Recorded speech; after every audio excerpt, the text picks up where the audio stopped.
हिम्मत मत खोना, अभी बहुत आगे जाना है। जिन्होंने कहा था तेरे बस का नहीं है, उनको भी करके दिखाना है। नमस्कार दोस्तों, आप सभी का स्वागत है आपके अपने YouTube चैनल ज्ञान स्टडी LMP पर।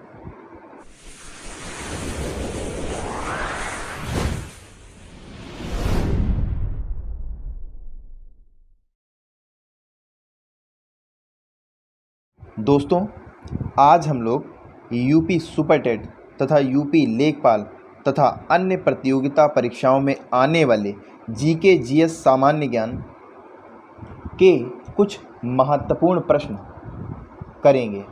तो आइए शुरू करते हैं। दोस्तों, अगर अभी तक आपने चैनल को सब्सक्राइब नहीं किया है तो चैनल को सब्सक्राइब कर लें और बेल आइकन के बटन को दबाना ना भूलें, जिससे अगली क्लास की जानकारी आपको प्राप्त होती रहे। तो आइए दोस्तों शुरू करते हैं। आज का हमारा पहला प्रश्न है, रामकृष्ण मिशन की स्थापना किसने की? आपके ऑप्शन हैं ए रामकृष्ण, बी विवेकानंद, सी प्रणवानंद, डी दयानंद सरस्वती। तो दोस्तों, इस प्रश्न का सही जवाब है ऑप्शन बी स्वामी विवेकानंद। दोस्तों, रामकृष्ण मिशन की स्थापना 1 मई 1897 ईस्वी को रामकृष्ण परमहंस के परम शिष्य स्वामी विवेकानंद ने की थी और इसका मुख्यालय कोलकाता के निकट बेलूड़ में स्थित है। आइए दोस्तों अगले प्रश्न पर चलते हैं।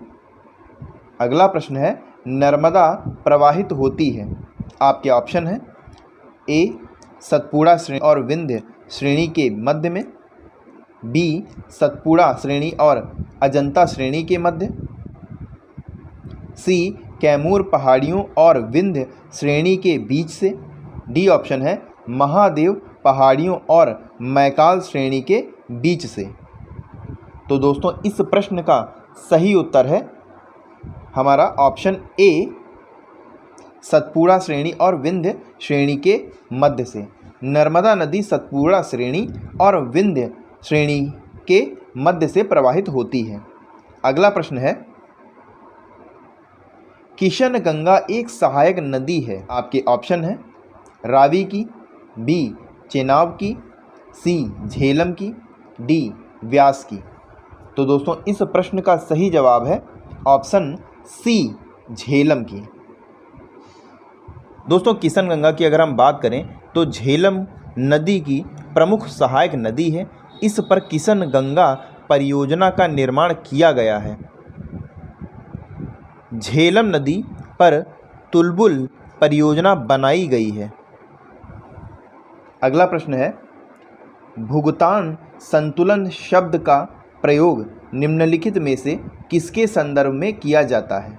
आपके ऑप्शन है ऑप्शन ए एक कारखाने के वार्षिक विक्रय से, बी कर संग्रह से, सी आयात एवं निर्यात से, डी उपर्युक्त में से कोई नहीं। तो दोस्तों, इस प्रश्न का सही जवाब है ऑप्शन सी आयात एवं निर्यात से, यानी हमारा सी ऑप्शन सही हो जाता है। आइए दोस्तों अगले प्रश्न पर चलते हैं। अगला प्रश्न है, विश्व निवेश रिपोर्ट किसके द्वारा जारी की जाती है? ऑप्शन है विश्व व्यापार संगठन, बी विश्व बैंक, सी अकडाट, डी न्यू डेवलपमेंट बैंक। तो दोस्तों, इस प्रश्न का सही जवाब है ऑप्शन सी अकडाट। प्रतिवर्ष विश्व निवेश रिपोर्ट अकडाट द्वारा जारी की जाती है। अगला प्रश्न है, निम्नलिखित में से क्या उत्पादन के कारकों में शामिल नहीं है? के ऑप्शन है ए भूमि, बी श्रम, सी पूंजी, डी मजदूरी। ऑप्शन डी मजदूरी। उत्पादन के कारकों में मजदूरी को शामिल नहीं किया जाता है। अगला प्रश्न है दोस्तों, इसमें सूची 1 को सूची 2 में सम्मिलित करना है और नीचे दिए गए कूट को सही उत्तर के रूप में चुनना है। जैसे हल्दी घाटी का युद्ध के सामने दिया हुआ है बाबर, विलग्राम का युद्ध के सामने दिया हुआ है अकबर, खुसरो का विद्रोह के सामने दिया है वो हुमायूं, खानवा का युद्ध के सामने दिया है जहांगीर। इसको सही क्रम में लगाना है और बताना है कौन सा ऑप्शन सही है। तो दोस्तों इस प्रश्न का सही जवाब आपका हो जाएगा ऑप्शन ए हो जाएगा इसमें सही, यानी ए के सामने आपका बी आएगा, यानी हल्दी घाटी का युद्ध आपका हुआ था अकबर से संबंधित है, बिलग्राम का युद्ध हुमायूं से संबंधित है, खुसरो का युद्ध जहांगीर से संबंधित है और खानवा का युद्ध बाबर से संबंधित है। आइए दोस्तों अगले प्रश्न पर चलते हैं। अगला प्रश्न है, चित्रकला की मुगल शैली को आरंभ किया था। ऑप्शन है ए जहांगीर ने, बी अकबर ने, सी शाहजहां ने, डी हुमायूं ने। तो दोस्तों चित्रकला की मुगल शैली का आरंभ हुमायूं ने किया था, यानी हमारा डी ऑप्शन सही हो जाता है। चित्रकला की मुगल शैली का आरंभ हुमायूं के समय हुआ था। हुमायूं के समय सी चित्रकार मीर सैयद अली तथा अब्दुल समद था। मीर सैयद अली को हुमायूं ने नादिर उल अस्र की उपाधि दी थी। तो आइए दोस्तों अगले प्रश्न पर चलते हैं। अगला प्रश्न है, पृथ्वी की जुड़वा बहन कहे जाने वाला ग्रह का नाम क्या है। ऑप्शन है बुध, शुक्र, मंगल, प्लूटो। तो दोस्तों इस प्रश्न का सही जवाब है ऑप्शन बी शुक्र। शुक्र सूर्य के निकटवर्ती दूसरा ग्रह है। यह सूर्य की प्रदक्षिणा 225 दिनों में पूरी करता है। यह पृथ्वी के सर्वाधिक निकट स्थित है। इसका द्रव्यमान व आकार पृथ्वी के समान है, इसलिए इसे पृथ्वी का जुड़वा ग्रह भी कहते हैं। शुक्र ग्रह को पृथ्वी की बहन कहा जाता है। अगला प्रश्न है, निम्नलिखित में से कौन सा एक युग्म सुमेलित नहीं है। तो इसमें जो सुमेलित नहीं है वो बताना है। ए हमारा सही सुमेलित है, सी हमारा सही सुमेलित है, डी हमारा सही सुमेलित है, यानी सही सुमेलित नहीं है वो आपका ऑप्शन बी है। यानी इस प्रश्न की अगर हम बात करें तो हमारा बी ऑप्शन राइट हो जाएगा। अगला प्रश्न है, एक नाभिकीय रिएक्टर में भारी जल का क्या कार्य होता है। ऑप्शन है ए न्यूट्रॉन की गति को कम करना, बी न्यूट्रॉन की गति को बढ़ाना, सी रिएक्टर को ठंडा करना, डी नाभिकीय क्रिया को रोकना। तो दोस्तों इस प्रश्न का सही जवाब है ऑप्शन ए न्यूट्रॉन की गति को कम करना, यानी हमारा ए ऑप्शन सही हो जाता है। कुछ रिएक्टरों में भारी जल का उपयोग मॉडरेटर के रूप में किया जाता है, क्योंकि यह इलेक्ट्रॉन को प्रभावी ढंग से धीमा कर देता है और न्यूट्रॉन के रिसाव की संभावना भी कम होती है। तो आइए दोस्तों अगले प्रश्न पर चलते हैं। अगला प्रश्न है, फिर से दोस्तों आया हुआ है, सूची 1 को सूची 2 में सुमेलित करना है। बताना है इसमें सही ऑप्शन कौन सा होगा जिसमें सही सुमेलित किया गया है। तो दोस्तों अगर हम तिलैया बांध की हम बात करें तो ये हमारा बराकर नदी पर है। पंचेट हिल बांध की अगर हम बात करें तो ये हमारा दामोदर नदी पर आता है।